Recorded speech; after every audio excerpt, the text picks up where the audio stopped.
engreneiros, está começando mais um único, exclusivo, peculiar EngrenaCast. Muito prazer, sou Rony Demontier, empresário, empreendedor, um apaixonado, se é assim que se fala, por comunicação. E hoje nós vamos fazer um episódio muito mais do que especial, que é para você pai, para você mãe, para você que quer ter o filho em algum momento da tua vida. Nós vamos conversar com uma mulher que olha só, ela é psicóloga infantil e de adolescentes. Ela faz um trabalho fora da curva e o meu objetivo hoje aqui com você é extrair o máximo dela para nós sabermos lidar com as nossas criancinhas, com os nossos Tasmania, né? Com os nossos furacões. Aline, primeiramente, muito obrigado pela a oportunidade de estar conversando com você. É um assunto de extrema importância para mim, que eu sou pai, mas para o nosso público também. Eu creio que nós vamos sair daqui, eu vou abrir a caixa preta. Eu poderia ler o seu currículo aqui gigantesco, mas eu vou passar a palavra para você. Você é presente para gente? Boa noite a todos. Sou a Aline, sou mãe, sou psicóloga, sou empresária. Estou aqui pronta para instruir você, pai, mãe, tia, tio, vovô, que convive com uma criança, que convive com um adolescente e que sente aí a dificuldade de saber lidar com ele no dia a dia, com eles, né, no dia a dia. Então, estamos aqui para isso, para ajudar vocês. Aline, eu tenho um tanto de pergunta polêmica aqui para fazer e eu não vou perder essa oportunidade. Creio que faz muito sentido causa raiz. Eu escutei isso a minha vida inteira. A causa raiz, as pessoas elas preferem resolver o efeito dos problemas. Eu estou falando aqui agora nem como um apresentador, estou te falando como um pai. Porque a tecnologia entrou na vida, na minha geração não tinha. As crianças estão tendo ansiedades muito novas, 6, 7, 8, 9, crise de ansiedade. Mas antes de nós entrarmos nessa parte, quem que era a Aline na infância? Então, a Aline na infância sempre amou criança. A Aline sempre cuidou de criança, sempre foi a mais nova. Eu sou a 7ª filha de 6 homens. Uau!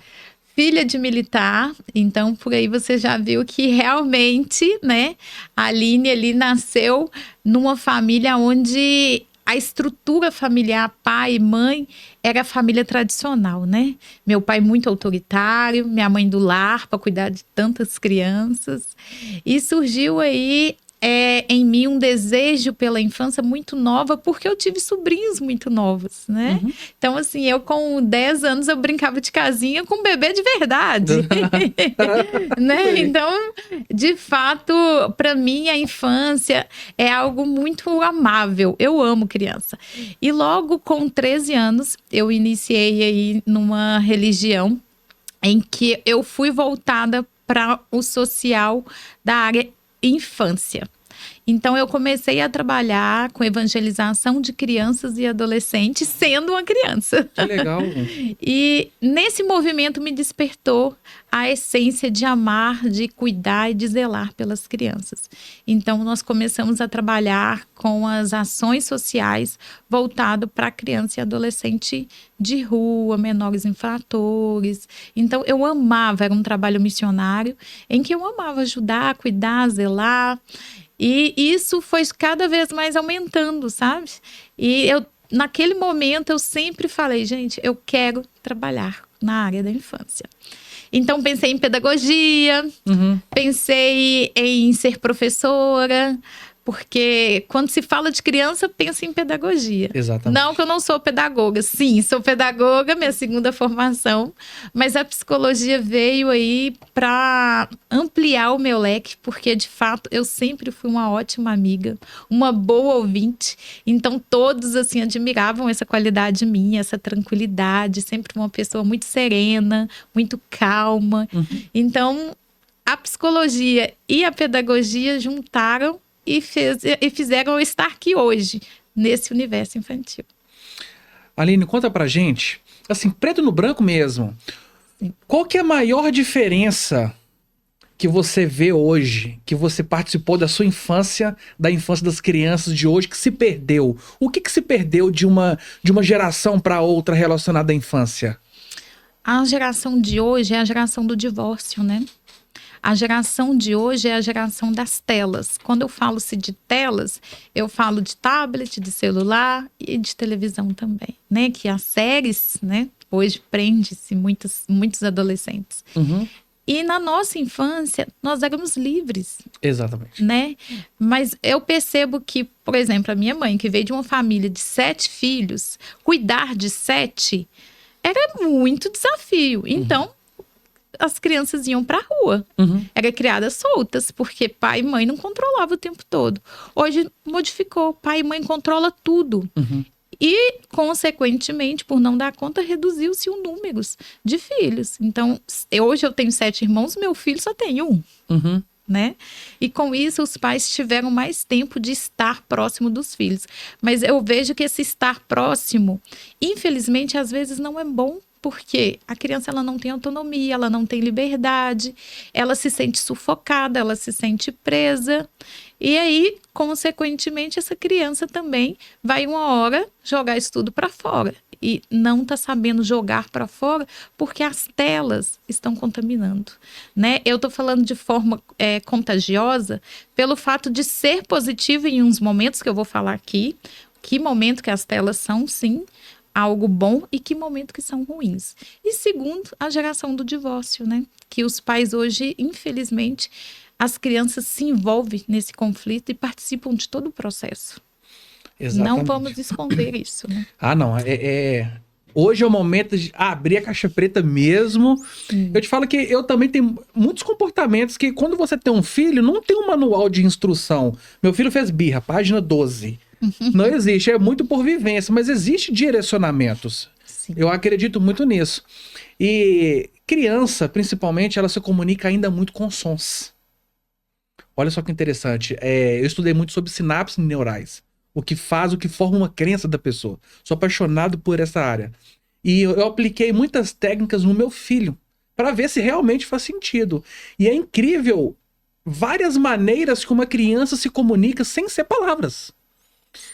Existe alguma tática que os pais têm que ficar de olho para observar o comportamento daquela criança para ativar? Opa, tem alguma coisa de errado? Sim. Primeira coisa, mudança de comportamento. A criança, ela vem de uma essência. Nós sempre, desde bebezinho, nós temos ali uma essência. O que é essa essência? Comportamos de uma determinada forma. Se é uma criança comunicativa, ela vai ser comunicativa desde novinha, né? Conversar com todo mundo, sorrir para todo mundo. É aquele bebê sorridente, é o bebê simpático. Aí vira a criança faladora que conversa. De repente isso muda. Essa criança que era super sociável, parou de ser sociável. Aí sim é necessário a gente começar a ter um ponto de atenção. Toda mudança de comportamento que acontece de forma repentina, é necessário a gente ficar atentos. E muitos pais não ficam atentos com isso. Usam as telas como um cala-boca, né? A criança tá chorando, toma aqui, vai. Eu particularmente fiz isso zilhão de vezes. E tirar a tela hoje numa criança parece que você tá cometendo um crime, né? Essas atitudes relacionadas a um comportamento que tela... Eu gostaria que nós entrássemos sobre esse assunto. Benefícios e malefícios. Qual o ponto que é bom... o que faz ser ruim? Explica pra gente. Sim. O que de fato as telas pode vir a ser algo produtivo na vida de uma criança e de um adolescente, quando ela é usada de maneira que seja multiplicadora de conhecimento. Ou seja, quando a sua criança está ali diante de uma tela, incentive ela a ter essa tela como algo positivo. Qual algo positivo? Uma criança está vendo um vídeo. Coloque ela para ver um vídeo de conhecimento, de curiosidades, de descobertas. Isso é muito legal. Incentive ela a usar aquela ferramenta de forma a favor dela. Se é uma criança de 7 anos, hoje ela está aprendendo ali sobre a questão geográfica. Então, faça com que essa criança veja vídeo de descobertas geográficas. Assim, essa criança vai ter mais interesse em usar a tela de forma positiva. Agora, o que de fato acontece? Toma a tela e toma o joguinho. Gente, o joguinho não vai ajudar seu filho em nada. O joguinho, muito pelo contrário, né? A neurociência está aí comprovando o tempo inteiro que a gravidade disso é muito séria. Exatamente. Né? Isso toma uma proporção muito grande. Então é necessário a gente, enquanto pai, enquanto mãe, enquanto avós, enquanto tios, porque hoje as crianças não convivem somente com os pais, né? Os pais trabalham muito, então às vezes é os avós que estão ali cuidando. É muito fácil dar um celular e a criança ficar quieta, mas esse ficar quieto é que é perigoso. Exatamente. Porque se torna dependentes, né? Sim. E eu fui atrás de estudos para entender melhor. E eu vi uma reportagem, 46%, onde uma criança desenvolve um transtorno de ansiedade, uma crise de ansiedade, está ligado exclusivamente à tela em jogos, em exclusivo jogos de tiro. Sim, porque esses jogos vão fazer com que essa criança tenha a resposta rápida àquele estímulo. Aquele estímulo ali vai fazer com que essa criança crie uma ansiedade para ter tudo muito rápido. Ela transfere todo aquele contexto do jogo para a vida real. Então, se no jogo eu consigo ativar e chegar no meu objetivo muito rápido, na vida também tem que ser assim. Mas por quê? A criança ela está em desenvolvimento. Ela ainda não dá conta de...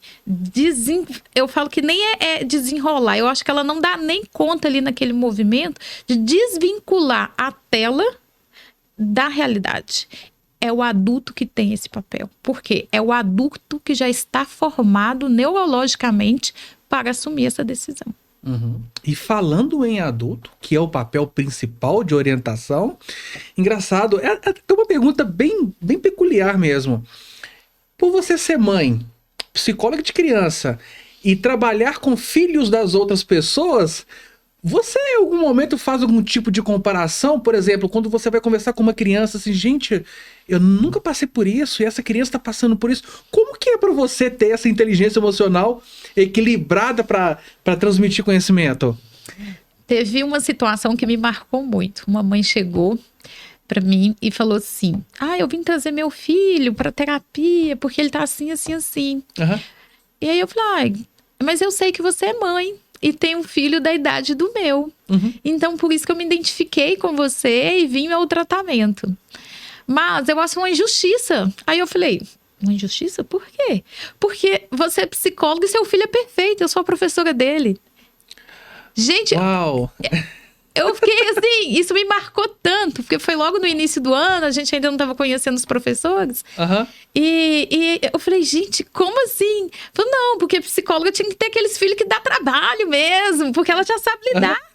Então, assim, eu percebi que hoje ser mãe também te coloca num papel de que você consegue entender a dor da outra mãe, né? Você consegue perceber. E não existe uma comparação, porque eu sei que cada criança é única. Por mais que meu filho esteja na mesma idade do filho dela, a demanda do meu filho vai ser diferente, porque o contexto que o meu filho está inserido é diferente, né? Então, assim, me traz uma tranquilidade de certa forma, porque eu vejo que o contexto, a história de vida que ele está vivenciando hoje vai projetar o adulto dele amanhã. Sensacional. Né? Sensacional.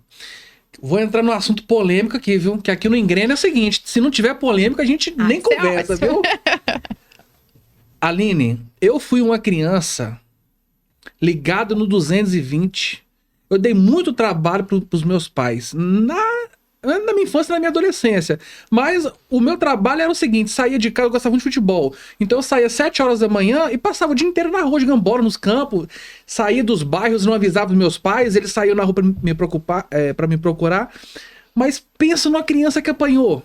Nossa, eu apanhei demais ali, meu pai e minha mãe. Mamãe, te amo, papai, te amo. E às vezes me rebentava na mutamba mesmo. E hoje bater numa criança... dá uma chinelada, parece que você está cometendo um crime. Essa diferença de cultura, eu, por exemplo, fui consertado apanhando. Obviamente, o meu filho tem 9 anos, eu nunca bati no meu filho. Minto. Dei 5 chineladas no bumbum dele, que ele me desobedeceu.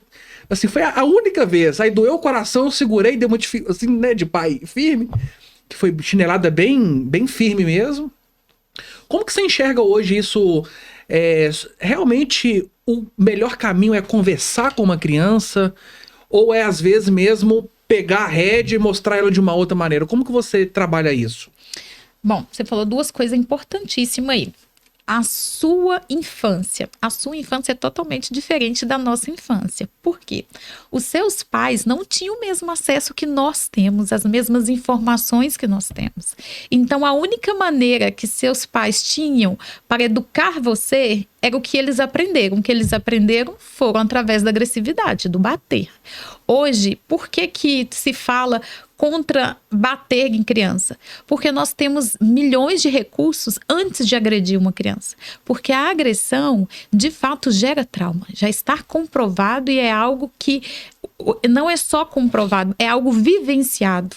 Hoje tem muitos adultos aí com feridas emocionais por conta do bater. Muito bom. Apanharam a vida inteira e hoje não dão conta de lidar com as questões pessoais, nem com as questões amorosas, com as questões de social, por conta do apanhar, né? Então, por que eu sou contra o apanhar? Porque nós temos milhões de ferramentas para educar uma criança. E educar uma criança dá trabalho, viu, pai, mãe?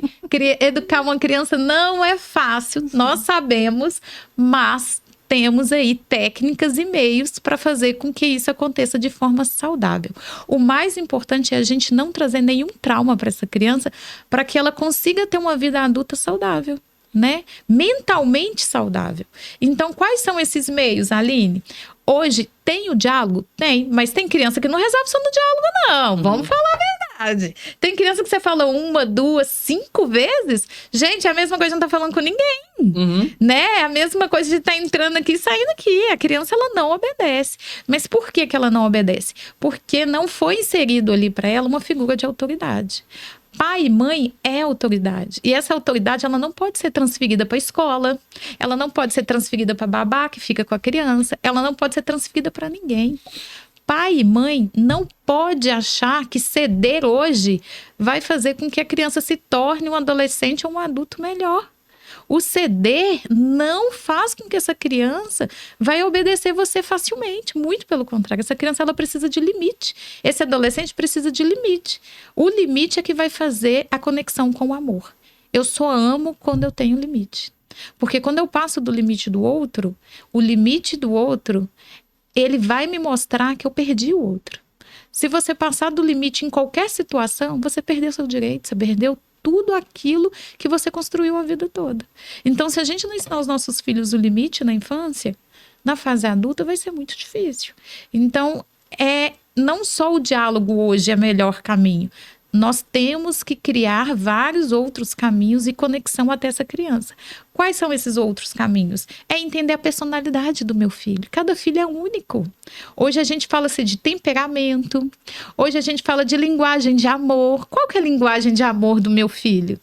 Na linguagem de amor do meu filho, eu consigo fazer com que eu me conecte com ele, ele vem fazer uma conexão comigo e ali se torna uma relação saudável de obediência.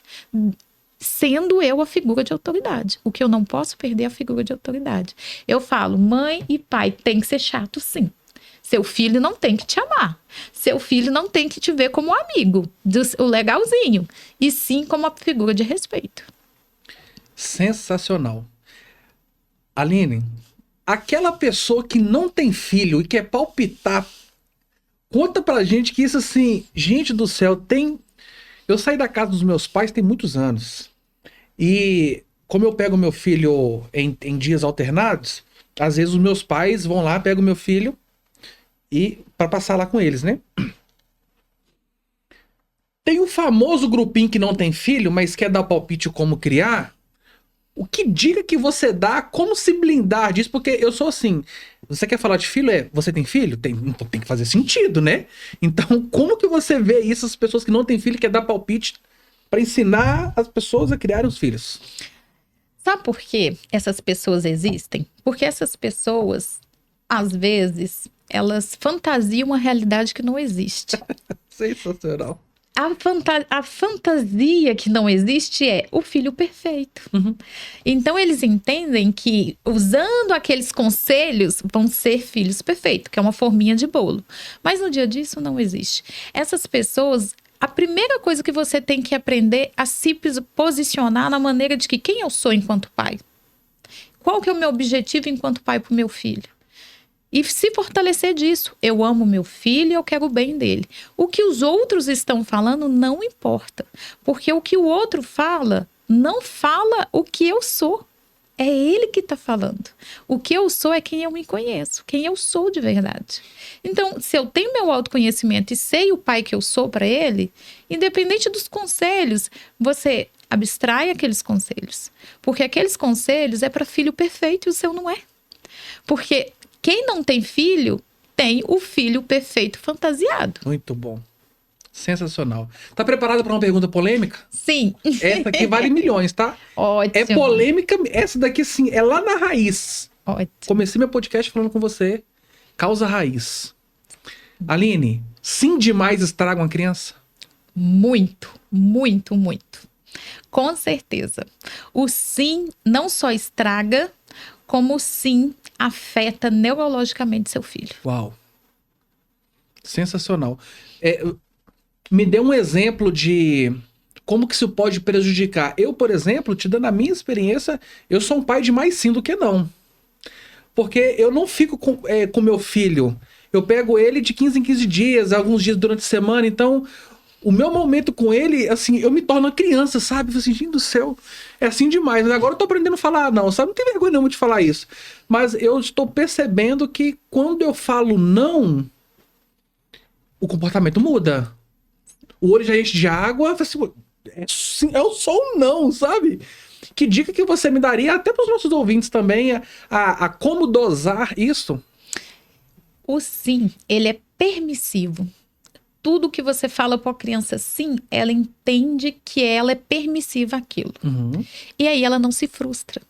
Então, uma criança que recebe sim, ela não aprendeu a lidar com a frustração. E a vida é constante frustração. A gente se frustra o tempo inteiro. Por que que eu falei que afeta neurologicamente? Porque neurologicamente, essa criança ela precisa ser frustrada para aprender os desafios da vida. Você está preparando seu filho para o mundo. Você não está preparando seu filho para você. Amanhã talvez você não esteja aqui e seu filho vai ter que lidar com o mundo. E o mundo é cruel. As crianças são maldosas, sim. Os adolescentes são maldosos, sim. Mas o seu filho tem que estar preparado para lidar com essa geração que está vindo aí. Uhum. E se seu filho não sabe se frustrar, como que vai lidar com a frustração? Como que vai lidar com os desafios da vida se a frustração para ele nunca existiu? Sim. A gente não consegue dar aquilo que a gente não recebeu. Então, se você só deu sim para o seu filho, ele não vai saber lidar com o não. E por que muda o comportamento diante do não? Porque o não é muito pouco. E o não é ruim, né, gente? O não é ruim. Quem gosta de receber um não? Um não no emprego, um não numa entrevista, um não num concurso. O não, ele é ruim. E aí, nós, enquanto pais, que estamos ausentes dos nossos filhos, porque quando eu falo ausente, não que você seja um pai ausente, mas presencialmente você não está 24 horas com seu filho. Uhum. Isso já te gera uma culpa. E aí você se sente culpado, quer recompensar com sim. Em vez de recompensar com não, que vai fazer seu filho crescer e desenvolver.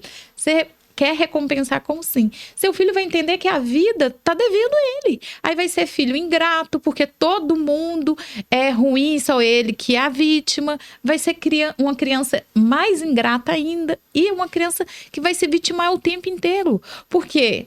Você sempre foi permissivo para ele. Você sempre está devendo ele. Então, quando você se culpa, você coloca-se na posição que você está devendo o seu filho. E ele vai exigir de você cada vez mais. Hoje ele está com 7 anos, ele vai exigir um pouco. Mas amanhã, muito mais. Isso só vai aumentando. Então, o não faz com que ele entenda que é o limite dele. Que o não faz com que ele entenda que você o ama de verdade. Por isso que você está poupando e você está dando esse não para ele. É mais lindo e bonito de se falar de você poupar seu filho com não hoje do que a vida poupar e você não vai estar lá para ajudá-lo. Sensacional. Muito obrigado pela resposta. É engraçado que escutando isso faz muito sentido, que você faz uma reflexão assim da vida. Principalmente o Miguel, por exemplo. Ele é o único filho, tanto da minha família, é o único neto, tem os 4 avós, tem bisavó, então, sabe, muita coisa, é muito sim, é família de cá, graças a Deus ele é um lar muito está crescendo um lar muito amoroso, mas é muito importante fazer essa reflexão. Você mencionou uma coisa muito importante sobre a criação dos pais se reflete no comportamento dos filhos. Então nós podemos entender que o pai, ele precisa se atenar que o comportamento dele para a criança, ele não pode transferir aquilo que ele sofreu. Então ele tem que passar para um psicólogo, ele tem que passar por uma terapia também. E você percebe a resistência dos pais em procurar um terapeuta, por exemplo, um psicólogo? Sim. Quando um pai ou uma mãe me procura, a primeira pergunta que eu faço é: você está aberto também a ter seu autoconhecimento? Porque o tratamento infantil, ele não vai ter resultado se o pai e a mãe não saber quem eles são enquanto pai e enquanto mãe. E é só na terapia. É só buscando o autoconhecimento. Porque quando os pais estão seguros de quem eles são, todas as tomadas de decisões dali para frente vão ser assertivas. Sim. Não adianta a gente buscar um tratamento para os nossos filhos se nós não estamos bem. Porque o filho, ele vem para terapia, aprende, mas chega em casa, o lar está contaminado. Contaminado com as feridas do passado, com as feridas da infância. A criança interior está doente.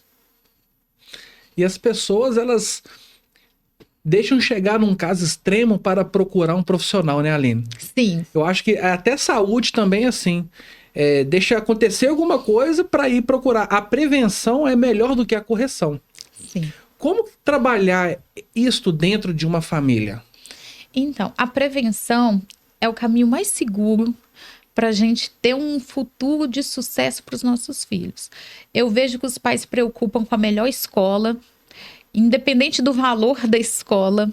Eu vejo que os pais se preocupam com a melhor roupa, independente do valor daquela roupa, independente do calçado. Mas quando se fala de terapia, de saúde mental, quando se fala de cuidado, os pais procuram um profissional ali, ou mesmo quando chega a procurar o profissional, ele quer de alguma forma achar que aquilo ali é caro e que está afetando o bolso dele. Uhum. Eles não conseguem perceber que aquilo ali está sendo um maior investimento. Então, pais e mães, ao buscar um profissional, busque um profissional assim como você olha uma escola. Olha o currículo desse profissional, olha a formação, o tempo de experiência, porque está cuidando do seu bem maior, né? Está cuidando daquilo que é mais importante para você.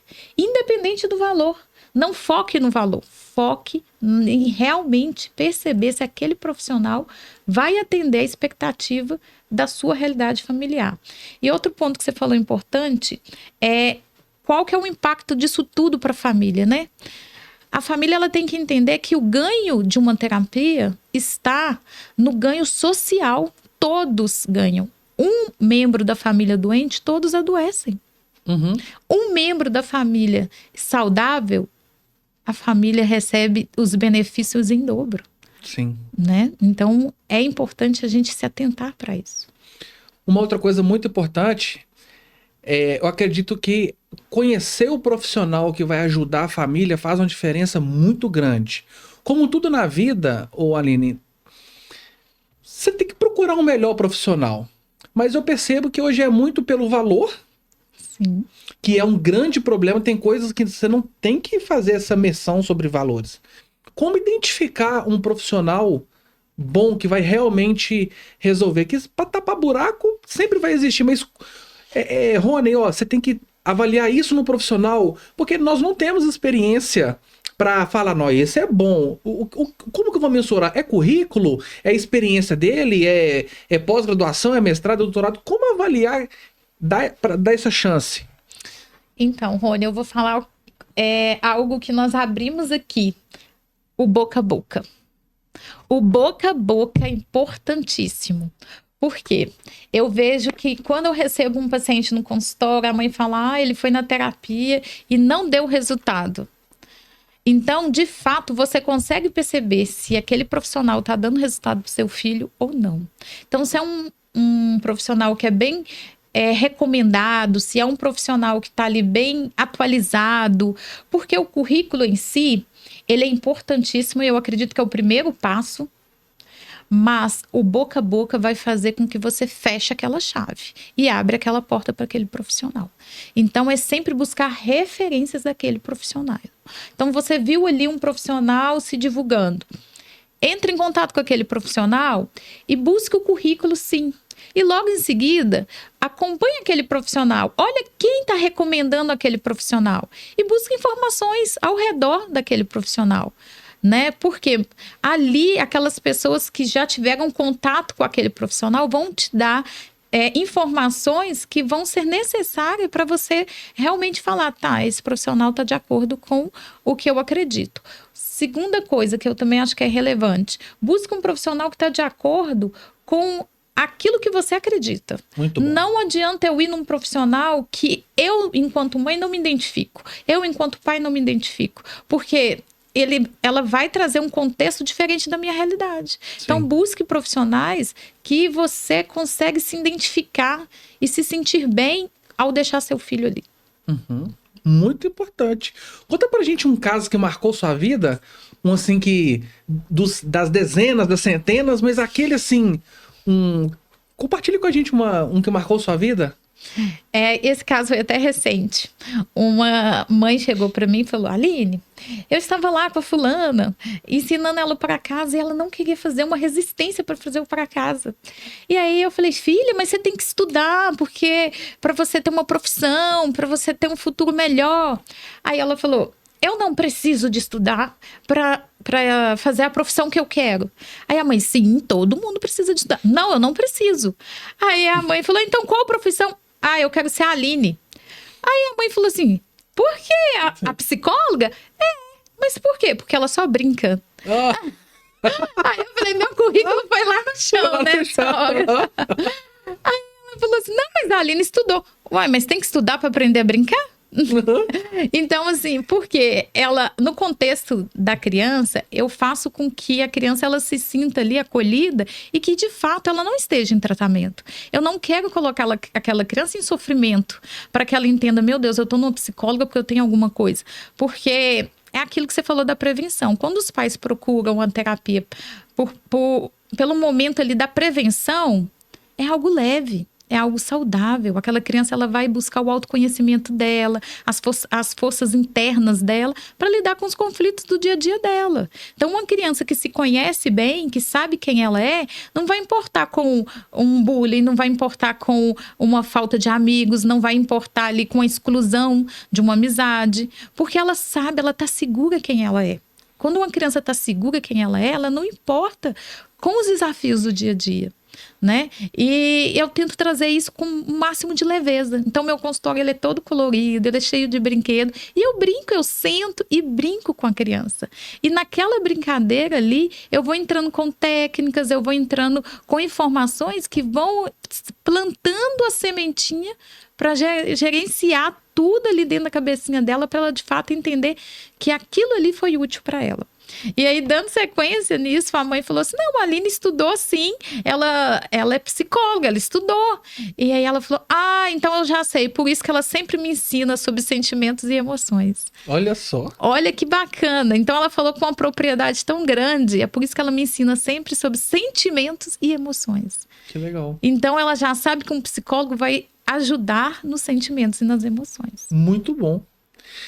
Aline, liste os top 3 comportamentos que os pais têm que acham que é normal, mas inconscientemente está destruindo a criança. Ótimo. Primeiro é a permissividade, né? Pais permissivos, pais que falam sim para tudo. Mas eu percebo que esses pais permissivos, a maioria das vezes, eles estão cansados. Eles não são permissivos, mas se tornam permissivos pelo cansaço. Um pai e uma mãe que trabalham o dia todo não vai querer criar uma guerra ali 8 horas da noite para um banho, para escovar um dente. Às vezes deixa. Né? Um pai que é ausente, né, que separou e vê a criança só 2 vezes no mês. Ele não vai querer ser o pai durão, ou a mãe, né? A mãe não vai querer ser ali a mãe ruim, porque é o único momento que vai estar com o filho que é trazer alegria, bem-estar para aquele filho, né? Então, essa permissividade às vezes acontece de maneira, eu falo que até subconsciente mesmo, né? Uhum. Pelo fato de você querer aproveitar mais tempo felizes com seu filho do que tempos de conflitos. Então, assim, isso é um erro, porque você tem que ensinar a realidade para o seu filho. Muito bom. Né? E todas as vezes que a gente tem uma relação humana, vai ter conflito, vai ter frustração. E seu filho tem que aprender por você, que é a pessoa de maior confiança dele ali. Sim. Né? Segundo erro, é aquele pai e aquela mãe achar que o filho é perfeito. Eu já conheço pais e mães que falam assim, olha, eu vim porque fulano falou que meu filho... Mas eu não vejo nada disso no meu filho. Em casa ele não é assim, ele nunca fez isso, ele nunca aconteceu aquilo. Será que de fato você conhece o seu filho? Será que de fato o seu filho em casa também não está ali fazendo um posicionamento diferente porque sabe quem são vocês? Gente, as crianças manipulam sim. Vocês não manipulam. Então, será que nós estamos atentos às manipulações dos nossos filhos? Né? Terceiro, troca. Hoje eu vejo que a educação virou uma troca. Filho, escova seus dentes que você vai ganhar isso. Filho, se você tirar boas notas, você vai ter celular. Filho, não existe troca. Na vida a gente não aprende troca. Se você não trabalhar, você não recebe seu salário. Você não vai trocar seu salário por qualquer outra coisa. Você vai querer o seu salário. Então a criança ela tem que entender que ela merece aquilo, que ela fez por merecer aquilo. E os pais estão perdendo muito isso, né? De ensinar os filhos a terem esse movimento de merecimento. Esse movimento de merecimento, ele é lindo, porque ele faz com que seu filho se encoraje. E se você está trazendo para o seu filho uma realidade atual, de que ele é corajoso, que ele é forte, que ele dá conta sim e que ele é capaz. Somente palavras não vão reforçar o seu filho, é com atitudes. E atitudes é quando você faz ele merecer aquilo. Muito bom. Isso aí vai dar um ótimo corte. Eu vou pôr no telão lá na Times Square, para todo mundo ver, entendeu? Isso aí é assim, sensacional. Muito bom mesmo. Faz muito sentido, Aline, a gente se conhecer, entender as atitudes que refletem numa criança. Às vezes, eu percebo que descarregamos nas crianças coisas que elas não têm nada a ver. Sim. Nossa, assim, você falou uma coisa assim que foi lá... Eu, por ser um pai muito... Assim, sou muito presente com meu filho, sabe? Mas eu percebo que pontos de melhoria nítido em todos os aspectos. Faz uma diferença muito grande. Essa criança, de repente, se torna adolescente, que também é uma área que você trabalha, né? Sim. E imagina que se criança já é um furacão, imagina adolescente que vem puberdade, pré-adolescência. Nossa, gente do céu, Aline, eu na minha pré-adolescência... Se desse, dava uma série da Netflix. E aí, como que você lida com esses furacões, esses pré-adolescentes? Eu confesso que eu amo atender adolescente. Amo.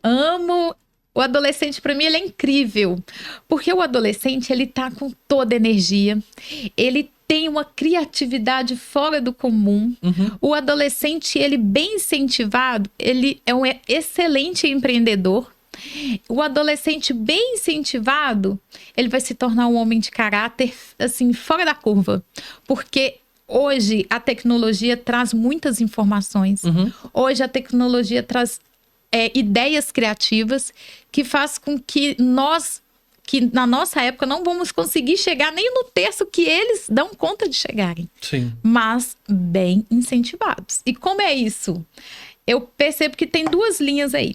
O pai do adolescente, ou ele quer ser amigo do adolescente para não ter conflito e achar que tá tudo bem e que aquele adolescente ele é super legal e que ele tem uma relação boa, ou é aquele pai autoritário, quando eu falo pai, é pai e mãe, né?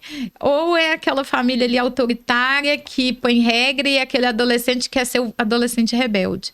Eu vejo a dificuldade da família de achar um meio termo. Em que momento eu vou acolher meu filho, porque ele precisa de acolhimento, mas o acolhimento é diferente. A criança a gente pega no colo, a gente dá beijinho. O adolescente, o acolhimento dele não é pegar no colo, não é dar beijinho. É sim entender o que ele está passando. É sim ter empatia por ele. Você quer conquistar seu filho adolescente? Tenha empatia por ele. Se coloque no lugar dele. Você também foi adolescente. Então perceba aquela situação ali que ele está vivenciando, que você vivenciou, e qual foi a maneira que você vivenciou e quais foram os erros que você cometeu. Então, se você trazer para ele lição de vida, com certeza, o seu adolescente ele vai ter momentos e memórias ali que vão ser fixadas, que ele vai tirar de tudo aquilo ali e aproveito. Agora, bater de frente, você só vai afastar seu filho de você. Bater de frente, achar que você é autoridade com o adolescente dos dias de hoje, é você perder seu filho. E perde o filho mesmo, porque o adolescente ele se fecha, ele se tranca no quarto, de repente ele está se automutilando, de repente ele está ali fazendo coisas que você nem imagina e até tentando aí algo pior. Você já tratou um adolescente, um caso extremo, assim? Conta pra gente, que é importante, que às vezes a gente fala assim, tá com depressão, tá com ansiedade, mas a gente tem mutilações, suicídio, greve de fome, se é assim que se fala, né? E mais outras coisas extremamente graves. Conta pra gente se aconteceu, né, isso, e como que você lidou com esses casos bem extremos? Para chegar nesses casos extremos, o adolescente ele vai dando indicativos. Eu percebo que ele vai sempre demonstrando de forma subliminar. Então, para de comer, se tranca no quarto, não quer contato social com ninguém, não quer mais sair do quarto, não quer mais estudar, não tem mais força nem ânimo para fazer algo até que ele goste, queira jogar ali, de repente já não quer mais jogar, de repente já não quer mais ir para aquele futebol. Tudo isso são indicativos. E os pais vão achando, isso é frescura, isso é alguma coisa simples. Não, isso aí é porque já chegou no limite dele. Quando é transparente, já chegou no limite. E esse limite faz essa tomada de decisão. Essa tomada de decisão é auto se mutilar, essa tomada de decisão é algo mais sério. Claro que nós estamos falando dentro de uma normalidade. Nós temos aí crianças e adolescentes com alguns transtornos, né? Tem transtorno de conduta, né? Tem transtorno bipolar, tem vários outros transtornos, opositor desafiador. Uma criança com um transtorno precisa sim ser tratada, precisa de uma equipe multidisciplinar para acolher e o tratamento é diferenciado. Agora, uma criança e um adolescente dentro da normalidade, sem nenhum transtorno, é necessário os pais ficarem atentos a essa mudança repentina de comportamento, né? Se esse adolescente não quer sair desse quarto, busque uma ajuda. Né? Não pense em você que é frescura, não pense em você que é passageiro. Na dúvida, busca socorro. Eu sempre falo para os pais, na dúvida, busque o socorro. O socorro é um profissional que vai entender de verdade o que está passando ali. A frase é frescura, isso vai passar, isso tá ligado a uma, por exemplo, eu falando isso, não, isso é frescura. Isso significa que no meu passado ficou alguma coisa resolvida? Porque eu ouço isso tanto assim, não, isso é frescura, não, isso é passageiro, já passa, amanhã tá melhor. Mas isso é um alerta muito importante. Você tá ligado que esse ato de isso é uma frescura é o pai que realmente está perdido, ou ele acredita que ele não vivenciou isso e a criança dele também não vai vivenciar? Sim, é uma negação à realidade. A frase isso é frescura é uma negação à realidade. Esse pai não vivenciou aquilo que aquela criança ou aquele adolescente está vivenciando e ele se nega a achar que o filho dele está vivendo aquilo. Sim. Aline, por você ser uma profissional muito bem gabaritada, com muita experiência, qual que é o passo a passo do seu trabalho, assim, a anamnese, o diagnóstico? Você falou sobre você faz um diagnóstico, né, uma anamnese, eu sou apaixonado com isso. Mas como que é o seu trabalho de fato? Chegou uma família, como que você avalia o passo a passo do seu trabalho? Vamos lá. Primeiro eu recebo essa família, eu faço esse processo sim de anamnese, mas eu tento entender daquela família desde o contexto gestacional daquela criança ou daquele adolescente. Por que o contexto gestacional? Porque no movimento gestacional tudo se inicia. É no movimento gestacional que, de fato, o ser humano ele é formado. E também é no movimento gestacional que todas as nossas emoções e sentimentos é transferido para a criança e para o adolescente ali, né? Então, eu tento entender ali se aquela criança ela foi desejada, se aquela criança, de fato, foi ali bem recebida, como que foi o parto daquela criança, como que foi o processo gestacional daquela mãe, se aquela mãe também passou por uma situação tensa na gravidez. Isso tudo gera algo para a criança. Então, é no feto que se inicia o trabalho psicológico. Que legal. E eu sempre falo que toda gestante tem que fazer terapia. Iniciou aí um processo de gestação, busque não só o pré-natal, mas também a terapia. Porque é nesse processo que você vai cuidar do seu feto, que amanhã vai ser seu filho, né? Então eu entendo aí esse processo gestacional e vou além, vou entender como que foi o marco de desenvolvimento dessa criança, né? Se essa criança andou no tempo certo, se ela falou no tempo certo, quais foram as limitações que essa criança apresentou, em todo o contexto dessa criança, tá? Desde o aspecto motor, físico e principalmente psicológico. Feito isso, aí sim a gente inicia uma avaliação, uma investigação diagnóstica. O que é investigação diagnóstica? O porquê que você está buscando ajuda, né, de um profissional.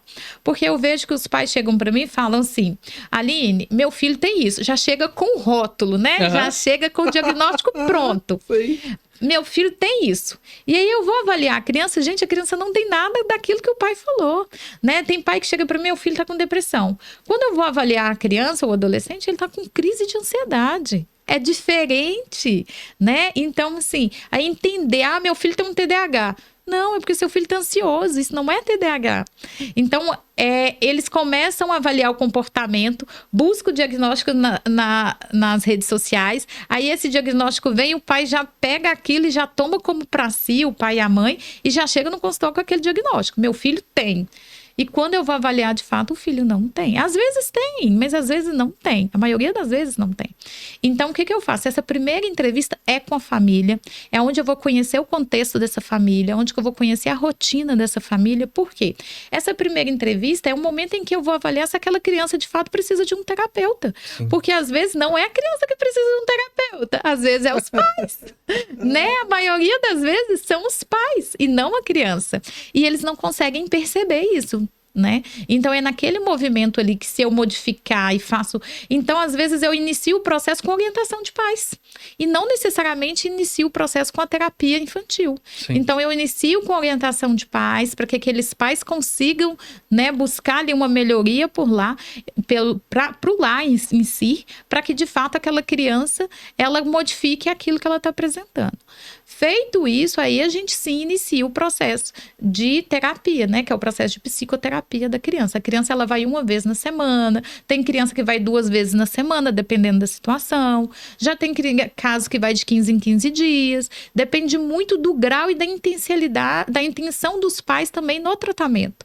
E uma vez por mês esse pai e essa mãe visitam o consultório novamente, que é onde eu dou o retorno do tratamento. Então eu faço acompanhamento não só da criança. Quando um pai vem buscar ajuda, ele vem, mas ele vai ter ali também uma gama de informações que vai auxiliar ele no dia a dia, porque aquela criança, ela fica comigo só 1 hora. O restante do dia ela fica com a família. E a família, então, começa a ser coterapeuta daquela criança. Começa a auxiliar aquela criança no processo de terapia mesmo. Então, essa criança, ela vai para casa com desafios diários, ela vai para casa com orientações diárias e os pais vão reforçando isso. Nessa 5ª sessão que eu falo, que é a sessão da família, que sempre acontece na última semana do mês, que é o fechamento. Então, os pais recebem uma cartilha de como que foi o tratamento naquele período, o que aquela criança ali recebeu de informação, para que os pais fiquem cientes do que eu estou trabalhando com o filho deles e o que eles podem ajudar o filho deles no dia a dia. Muito bom. Você mencionou um assunto que agora é febre, todo mundo fala, que é o tal do TDAH. Sim. E é até bíblico que eu vou falar aqui, Aline, que o povo perece por falta de conhecimento. Sim. Uma pessoa, olha o poder da influência. A pessoa vai lá na rede social: nossa, gente, eu tenho TDAH porque eu tenho esse comportamento e esse. Quem tá assistindo fala assim: nossa, eu também tenho esse comportamento. Se identifica. Isso se alastra. E você falou uma coisa muito importante: TDAH, ansiedade, depressão são coisas completamente diferentes. Porém, para uma pessoa leiga que não tem esse conhecimento, qual dica que você dá para os pais ficarem assim: opa, isso daqui não tem nada a ver com TDAH, isso aqui é uma depressão, uma crise de ansiedade. Como identificar e não confundir e não colocar nomenclaturas no filho, rotular, como você mencionou? intensidade, porque os comportamentos são bem próximos e parecidos. Uma criança ansiosa, ela é agitada igual uma criança com um transtorno, né, que é um TDAH. Uma criança ansiosa também, ela pode ser uma criança mais quieta, mais triste, mais desanimada, que também parece com uma depressão. Mas qual a intensidade disso, né? Nós vamos avaliar o nível de intensidade e o nível de prejuízo que aquilo está ocasionando na vida daquela criança, então, ou daquele adolescente. Os pais têm que ficar atentos ao seguinte, tá, isso aqui, qual que é a intensidade disso? Tá? Qual a frequência disso? Ele tá desinquieto o tempo todo? Ele tá assistindo a televisão, ele tá desinquieto. Ele tá comendo, ele tá desinquieto. Ele tá na escola, ele tá desinquieto. Ele tá na reunião em família, ele tá desinquieto. Ele tá no jogo de futebol, ele tá desinquieto. Então, avaliar a intensidade disso. E avaliar a frequência. Ah, isso aconteceu hoje? Isso aconteceu ontem? Não, mas isso está acontecendo todos os dias? Qual a intensidade disso? E, por último, avaliar, de fato, o prejuízo. Qual o prejuízo que está trazendo para a vida social, para a vida daquela criança? Tá, essa criança não está tendo mais amizade porque ela não fica quieta. Essa criança, ela não está conseguindo absorver os estudos porque ela não fica quieta. Então, isso tudo precisa ser avaliado. Aí sim os pais buscam a ajuda de um profissional, mas sempre lembrando que os pais não podem chegar com o diagnóstico pronto, e sim buscar o profissional para que o profissional oriente ele naquilo que de fato é o diagnóstico.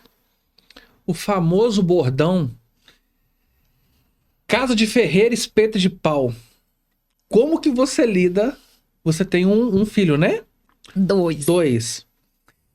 Como que é para você, com esse tanto de sabedoria, conhecimento, transmitir isso para os seus filhos? Como que você faz essa avaliação? Você consegue separar ou não? Como que é isso para você?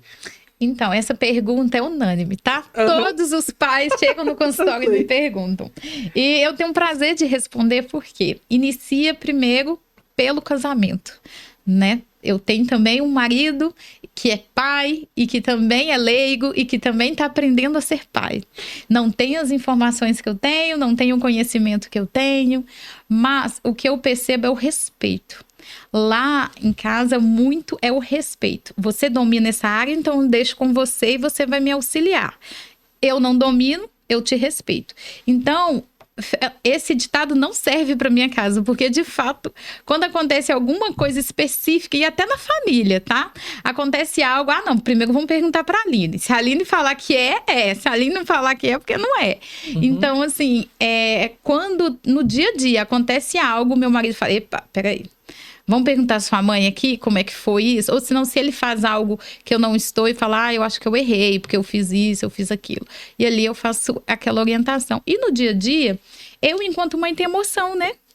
Eu oriento os pais, mas o filho dos pais não tem o mesmo impacto do que o meu filho tem. Sim. Né? Então, assim, eu falo que eu erro consciente. Essa é a pior dor. Confesso pra vocês.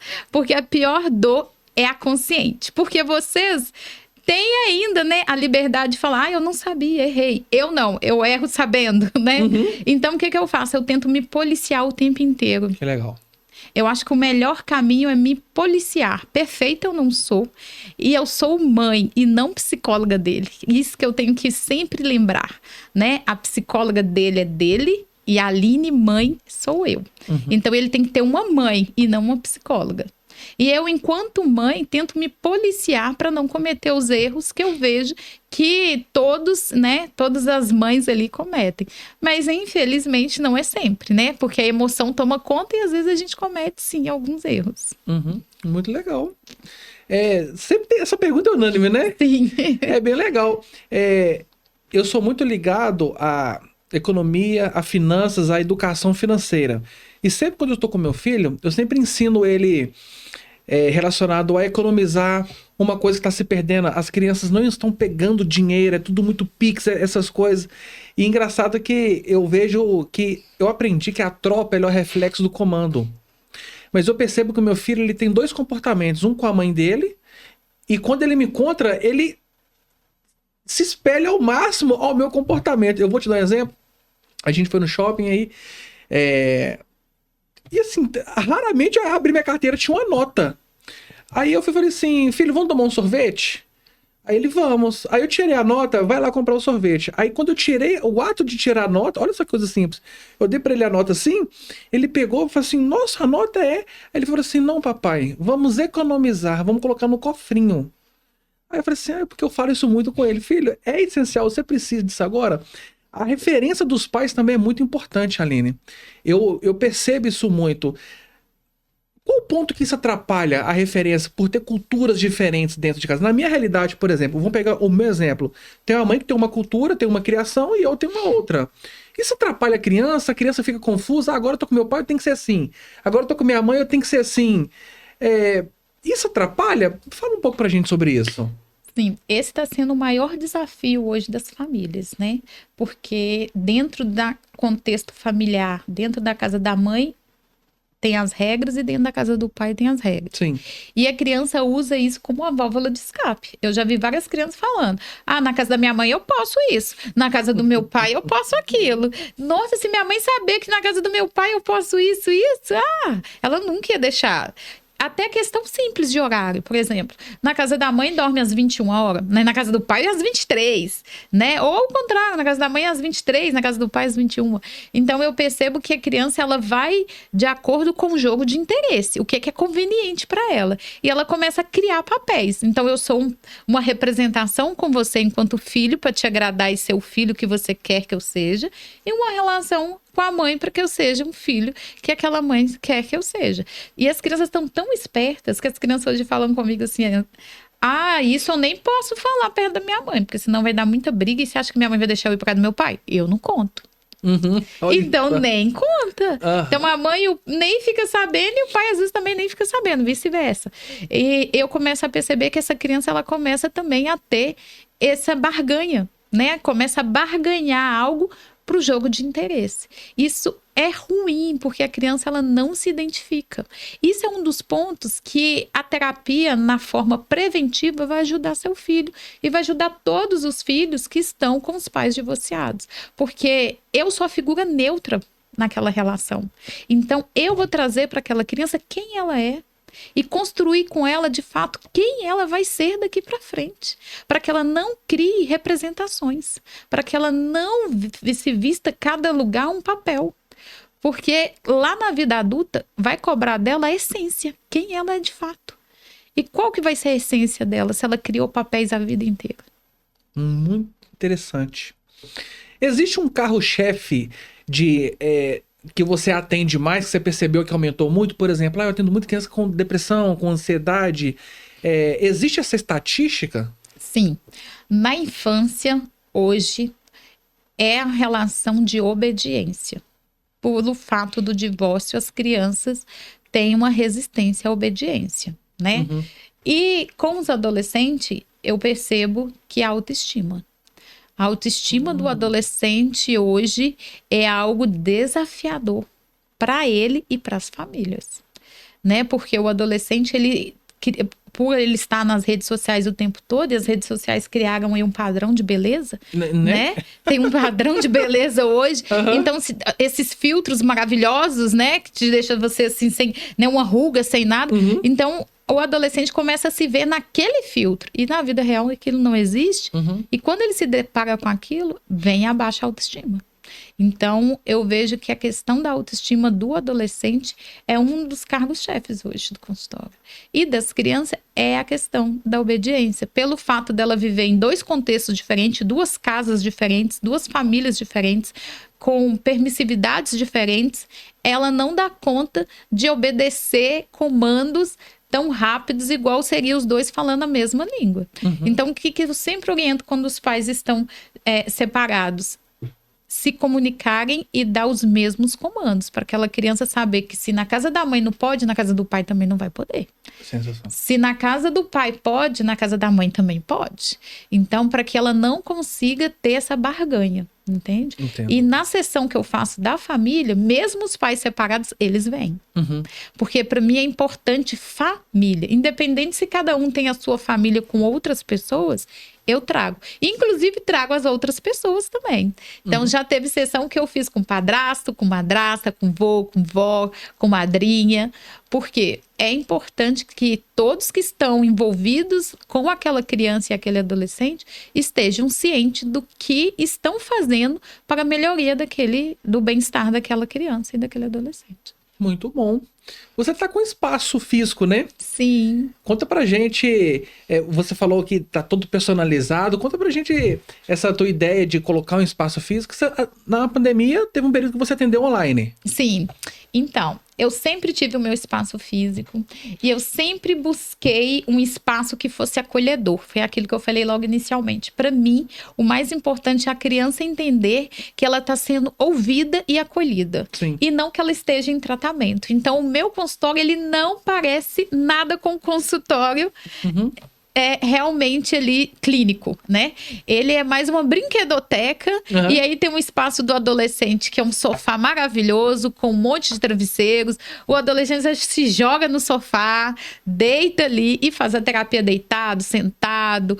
Tem um tapete maravilhoso onde que a gente senta, deita e joga e conversa. Então é um espaço ali para que eles se sintam em casa, confortáveis, para que cria-se esse vínculo de confiança e eles consigam, sim, de fato, se abrirem. Esse é o objetivo do consultório. Nós vamos entrar no nosso quadro. Nós temos um quadro aqui no Engrena, que é o quadro Papum. O que é o Papum? Eu vou falar uma frase ou uma palavra e você tem que responder a primeira coisa que vier na sua cabeça. A brincadeira é não vale pensar. Eu também não sei o que eu vou perguntar, mas eu só vou falar e você tem que vir na mesma velocidade. Sim. Beleza? Mas Beleza. antes disso, como que te encontra suas redes sociais, o seu endereço? Fala pra gente. É Aline, psicóloga, infantil. Todas as minhas redes, tanto Instagram, Facebook, é Aline, psicóloga, infantil. Maravilha. Vamos de papum? Vamos. Beleza, vou fazer uma contagem regressiva aqui no 3, 2, 1. A psicóloga. Tem alguma dúvida? Não, vamos lá. É papum mesmo. Eu falei e você respondeu. Ótimo, sou super verdadeira, então eu adoro esses programas. Maravilha. Vamos lá. 3, 2, 1. Amor. Família. Saúde. Bem-estar. Aline na infância. Feliz. Aline na adolescência. Alegre. Aline adulta. Madura. Um hobby da Aline.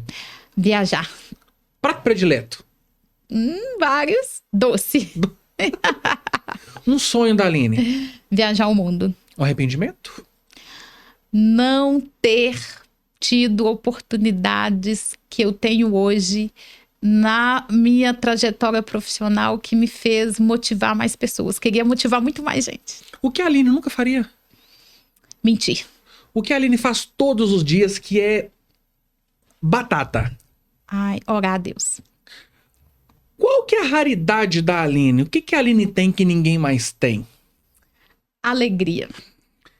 Aline até dia 31 de dezembro de 2024. Aline profissional. Aline 2025. Aline profissional. A palavra criança. O que vem a primeira coisa na sua cabeça? Pureza. Adolescência. Simplicidade. Define a sua infância com uma frase. Amor. Nem precisa de uma frase, só amor. A Aline tem algum bordão clichê? Sim. Eu falo que para todo mundo, lembre-se que seu filho merece o seu melhor. Maravilha. E esse foi mais um papum. Muito obrigado. Que legal. Aline, queria agradecer. Primeiramente, muito obrigado. Eu vou embora um pai melhor. Isso que é o meu objetivo. Cumpri minha missão hoje. Cumpriu a sua missão. Muito obrigado. Enfim, foram tapas de luvas.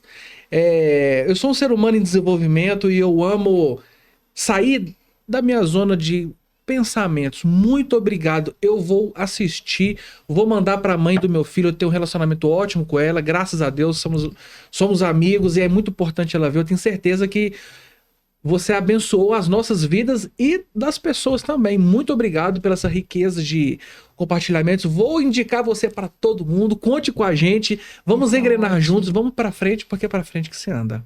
Isso mesmo, eu que agradeço a oportunidade de estar aqui nesse programa, né?